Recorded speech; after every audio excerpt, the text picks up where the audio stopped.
Hello everyone, welcome back to the channel. I'm Kris. Is it glitching? No, it's not glitching now. Okay, good. This is part two. How George Washington shaped the role of Commander-in-Chief, first President of the United States. Click that little thumbs up and subscribe to my channel. That helps me out tremendously. This, by the way, is from BM Research. Yeah, research. And then you can donate to the channel through the thanks button. All donations are appreciated. If you donate and you request a video, I will have your name sponsoring that video. Okay, so let's get into part two. This will run another 20 minutes. Well, yeah. On overcoming the regional and cultural divisions among the colonies. He emphasized the idea that the soldiers were fighting not just for their individual colonies, but for the shared principles of liberty and independence. This message resonated with many of his troops, helping to create a stronger sense of identity within the army. Washington's ability to inspire loyalty and dedication among his men was one of his greatest strengths, and it played a crucial role in maintaining cohesion during the most difficult periods of the war. The Siege of Boston provided an early test of Washington's efforts to organize and lead the Continental Army. When Washington arrived in July 1775, he was faced with an army that was poorly supplied, disorganized, and uncertain of its purpose. Over the next several months, he worked to strengthen the army's defenses, improve its discipline, and develop a strategy for driving the British out of the city. His decision to fortify Dorchester Heights with artillery from Fort Ticonderoga was a masterstroke, forcing the British to evacuate Boston in March 1776. This success demonstrated the effectiveness of Washington's organizational efforts and boosted the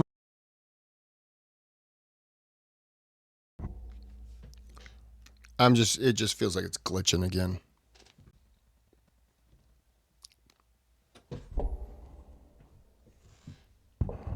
I've just been having issues. All right, back to the video. morale of the colonial forces. Washington's leadership during the early years of the war also highlighted his ability to adapt to changing circumstances. He recognized that the Continental Army would never be able to match the British military in terms of size or resources, and he adjusted his strategy accordingly. Rather than seeking decisive battles, he focused on maintaining the army's mobility and striking at opportune moments. This approach required a high degree of coordination and discipline, as well as the ability to manage the logistical challenges of moving troops and supplies across vast distances. Washington's strategic flexibility was a key factor in the Army's ability to endure the long and arduous conflict.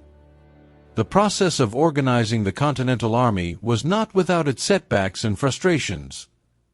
Washington frequently clashed with Congress over issues of funding and support, and he faced criticism from some quarters for his leadership decisions. Despite these challenges, he remained steadfast in his commitment to the revolutionary cause. His ability to navigate the political complexities of the time while maintaining the confidence of his troops was a testament to his character and leadership. Washington's efforts to professionalize and organize the army laid the groundwork for many of the principles that would guide the U.S. military in the years to come. By the end of 1776, the Continental Army had made significant progress in terms of organization and effectiveness. The challenges of the early years had forced Washington to develop a more systematic approach to leadership, focusing on discipline, training, and strategic planning. His efforts were instrumental in transforming a loosely organized group of militias into a more cohesive and capable fighting force. This transformation was not only critical for the success of the Revolution, but also set a precedent for the role of the military in the newly emerging United States. Washington's work in organizing the Continental Army was a defining aspect of his leadership during the Revolutionary War. His ability to impose discipline, improve logistics, foster unity, and adapt to the challenges of war demonstrated his remarkable capacity as a leader. These efforts not only ensured the survival of the Army, but also established many of the principles and practices that would shape the future of the American military. Through his leadership, Washington provided a model for how to build and lead an effective military force in the face of adversity. What is going on here? Their hands eating each other?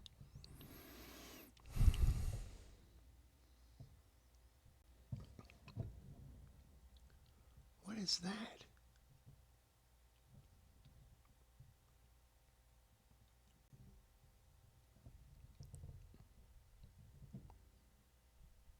What's going on with this guy here? This is his finger guns.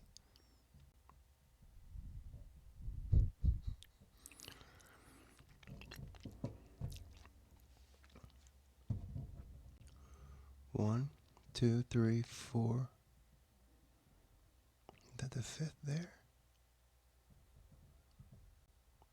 I'm sorry, I'm just admiring how this guy's thumb is going up so far. AI has not figured out human beings at all. What the hell is this? Is this guy got... I mean, that's a hell of a dimple on his chin. He must have chewing tobacco in. Part 4. Strategic Challenges and Adaptation. The Revolutionary War presented George Washington with a series of strategic challenges that tested his leadership and adaptability.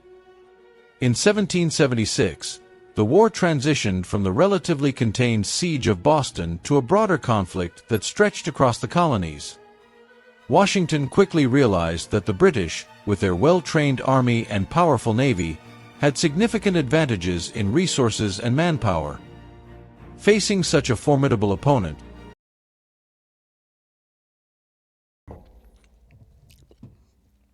Can somebody tell me which founding father this guy is? I'm asking for a friend. In resources and manpower. Facing such a formidable opponent, Washington understood that traditional European-style warfare would likely lead to defeat for the Continental Army. He adapted his strategy to focus on survival, strategic retreats, and opportunistic engagements that could weaken the British without exposing his forces to annihilation.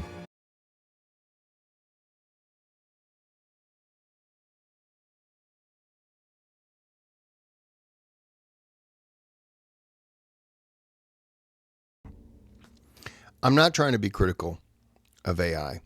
I'm really not. But how can your arm go here and your hand be down here?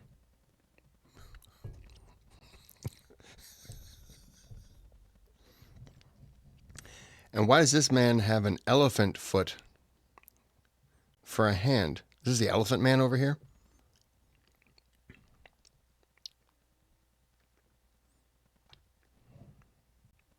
This guy just looks like he has to pee.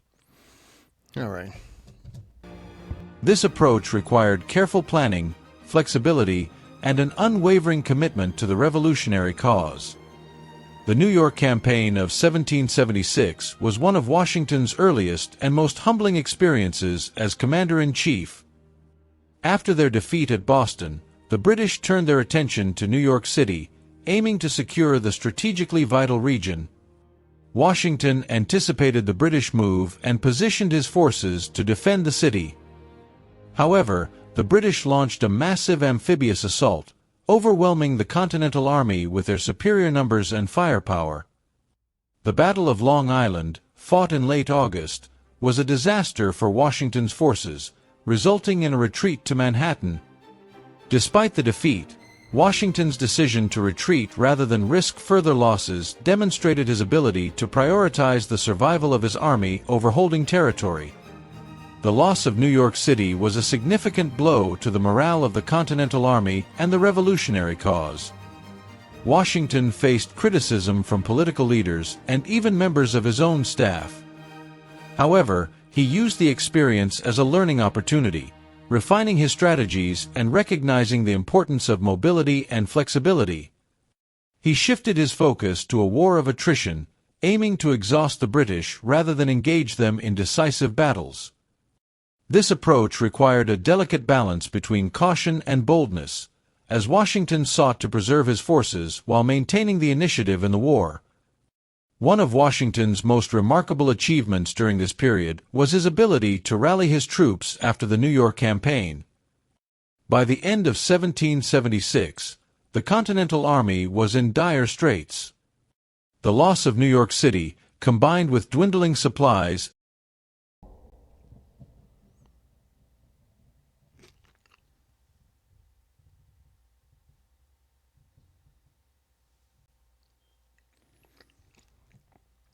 What, you throwing up a goddamn gang sign?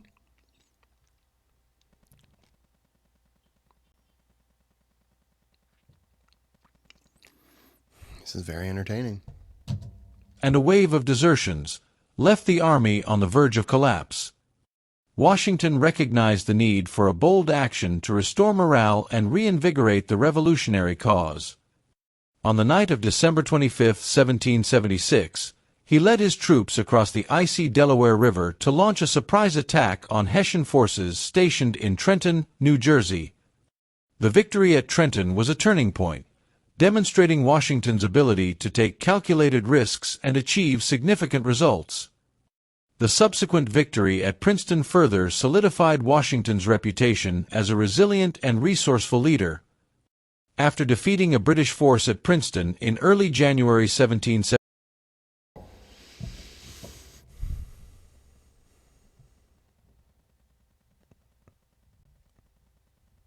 I remember after Trenton, Washington lost his hands, like Deadpool, and they had little baby hands.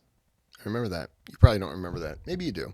77, Washington withdrew his troops to winter quarters, avoiding direct confrontation while maintaining the momentum of his recent victories. These engagements not only boosted the morale of the Continental Army, but also inspired renewed support for the revolutionary cause among the colonial population. Washington's ability to capitalize on the element of surprise and exploit enemy vulnerabilities highlighted his growing strategic acumen. Washington's strategic challenges extended beyond the battlefield. He faced constant struggles with Congress over funding, supplies, and manpower. The decentralized nature of colonial governance made it difficult to coordinate efforts across the states. Washington spent countless hours writing letters to Congress and state leaders, advocating for greater support and warning of the consequences of inaction. His ability to navigate these political complexities while maintaining his focus on the war effort was a testament to his perseverance and leadership. The winter of 1777 to 1778 at Valley Forge was another defining moment for Washington and the Continental Army. Facing harsh weather, disease, and severe supply shortages, the Army endured immense suffering. Washington's leadership during this period was critical in holding the Army together. He worked tirelessly to secure supplies and improve conditions for his troops, often putting his own reputation on the line to advocate for their needs. The arrival of Baron Friedrich von Steuben, who implemented a rigorous training program, marked a turning point in the Army's development. By the end of the winter, the Continental Army emerged from Valley Forge as a more disciplined and effective fighting force. Part 5. Maintaining Civilian Oversight. One of George Washington's most enduring contributions as Commander-in-Chief was his unwavering commitment to the principle of civilian control over the military.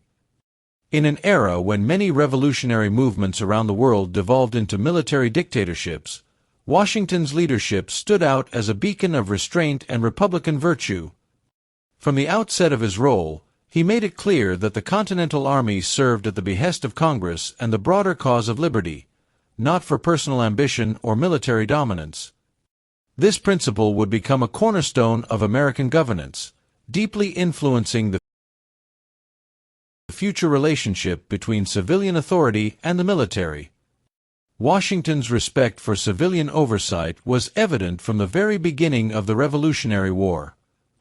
When Congress appointed him as Commander-in-Chief in June 1775, he accepted the role with humility, acknowledging the authority of the legislative body to direct military operations.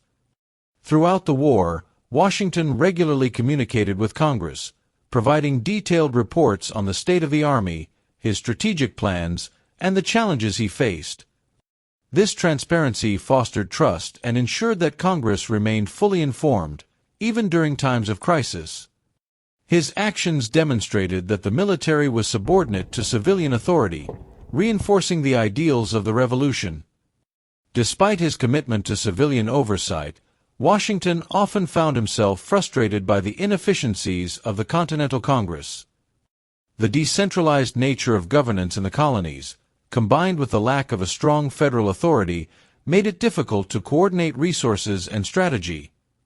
Congress frequently struggled to provide the funding, supplies, and manpower needed to sustain the Continental Army. Washington's correspondence during the war is filled with pleas for support, warnings about the dire consequences of inaction, and candid assessments of the Army's needs. These frustrations tested Washington's patience, but he never wavered in his belief that Congress had ultimate authority over the military. Washington's ability to navigate the political complexities of the war was one of his greatest strengths. He understood that the revolution was not just a military conflict, but also a political and ideological struggle. His role as commander-in-chief required him to balance the immediate demands of the battlefield with the long-term goals of nation-building. To this end, he worked tirelessly to maintain the morale of his troops while also cultivating support from Congress, state governments, and the civilian population.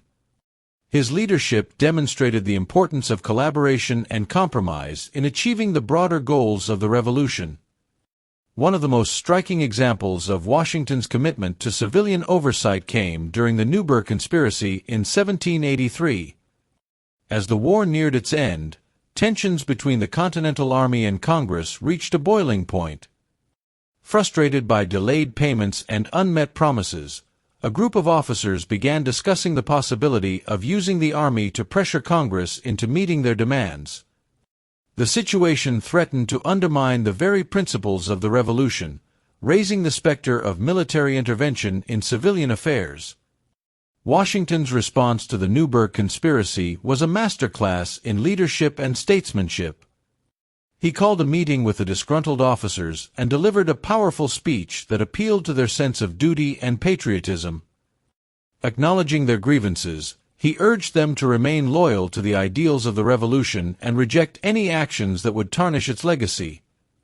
At a key moment in the speech, Washington paused to read a letter from Congress but stumbled over the words, pulling out his glasses and remarking that he had grown gray in the service of his country and now find himself going blind as well. This poignant moment moved many of the officers to tears and effectively ended the conspiracy. Washington's ability to defuse the crisis reinforced his commitment to civilian authority and his belief in the supremacy of democratic governance. Throughout the war, Washington also demonstrated a keen understanding of the symbolic power of his actions. He recognized that his personal conduct would set a precedent for future leaders and sought to embody the principles of the revolution in his leadership. By consistently deferring to Congress, he reinforced the idea that military power must be subordinate to civilian authority. His decision to serve without pay, accepting only reimbursement for expenses, further underscored his commitment to public service rather than personal enrichment. These gestures resonated deeply with both his contemporaries and future generations, solidifying his legacy as a selfless and principled leader. Washington's respect for civilian oversight extended beyond his role as commander-in-chief. After the war, he faced calls from some quarters to assume greater authority, with some even suggesting he take on the role of a king or military ruler. Washington rejected these proposals outright, viewing them as antithetical to the ideals of the revolution. His voluntary resignation as commander-in-chief in December 1783 was a powerful statement of his commitment to Republican governance. By relinquishing power and returning to private life, he set a precedent for the peaceful transfer of authority that remains a hallmark of American democracy. The significance of Washington's actions cannot be overstated. At a time, What is it with him standing on boats in all these pictures? He did it maybe one time, if he even stood. They're making it like he can't sit down. when many revolutionary movements around the world resulted in the rise of military dictatorships, Washington's deference to civilian authority set the United States on a different path. His leadership demonstrated that true power lies not in the ability to command an army, but in the ability to inspire trust and uphold the principles of justice and liberty. This lesson would resonate throughout American history, shaping the role of the military and its relationship with civilian government. Washington's commitment to civilian oversight also had a profound impact on the structure of the United States government. When he later assumed the presidency, he continued to prioritize the principle of civilian control over the military. As the nation's first commander-in-chief under the Constitution, he established practices that reinforced the separation of military and civilian authority. These precedents, including the president's role as the ultimate decision-maker in military matters subject to congressional oversight, remain central to the American political system. Washington's vision for a government that balanced power between the military and civilian leaders ensured that the ideals of the Revolution would endure. By the end of the Revolutionary War, Washington had firmly established the principle that the military serves the people, not the other way around. His ability to navigate the tensions between military necessity and civilian oversight was a defining aspect of his leadership. Through his actions, he demonstrated that the true strength of a leader lies not in the accumulation of power, but in the ability to uphold and defend the principles of justice, liberty, and democracy. This legacy continues to shape the role of the Commander-in-Chief and serves as a guiding principle for leaders around the world. Part 6. The Winter at Valley Forge. The winter of 1777 to 1778 at Valley Forge is perhaps one of the most defining moments of George Washington's leadership during the Revolutionary War. It was a period of extreme hardship for the Continental Army, marked by cold weather, inadequate supplies, and dwindling morale. Despite these challenges, Washington's leadership was instrumental in transforming the Army from a disorganized and struggling force into a disciplined and effective fighting unit. The events at Valley Forge showcased Washington's resilience, strategic vision, and ability to inspire loyalty and perseverance among his troops.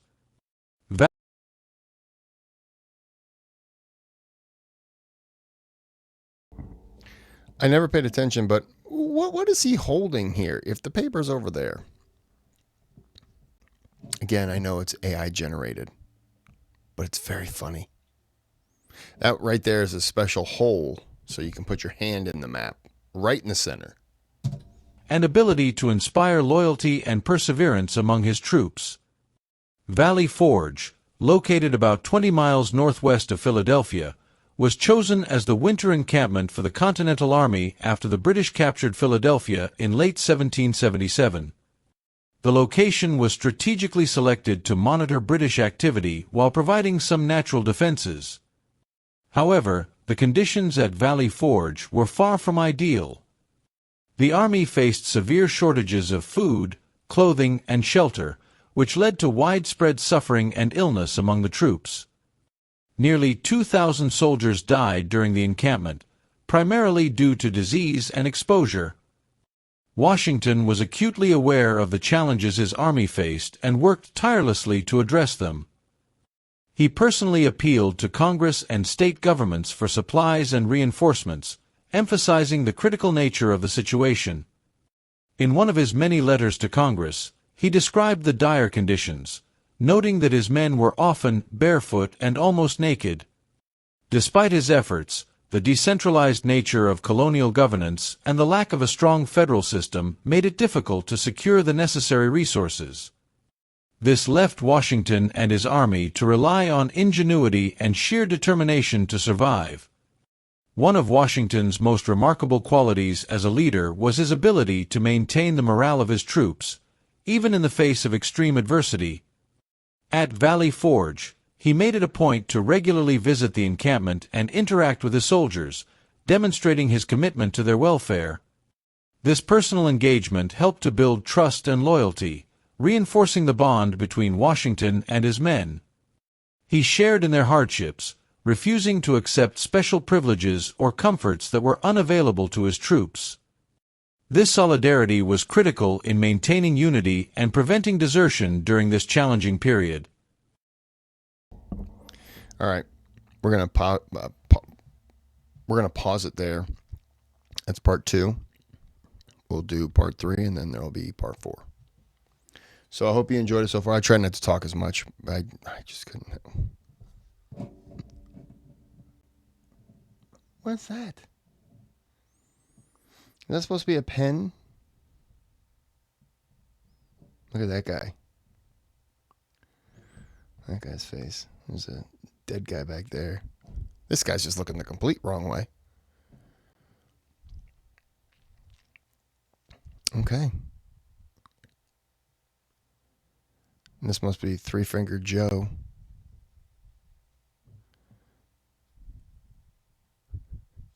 That's Three-Fingered Joe's brother. Hey, we're done. All right. Dogs are getting crazy. So I'm going to end this here. We'll be back with part 3. Till then, have a good day. Have a good night.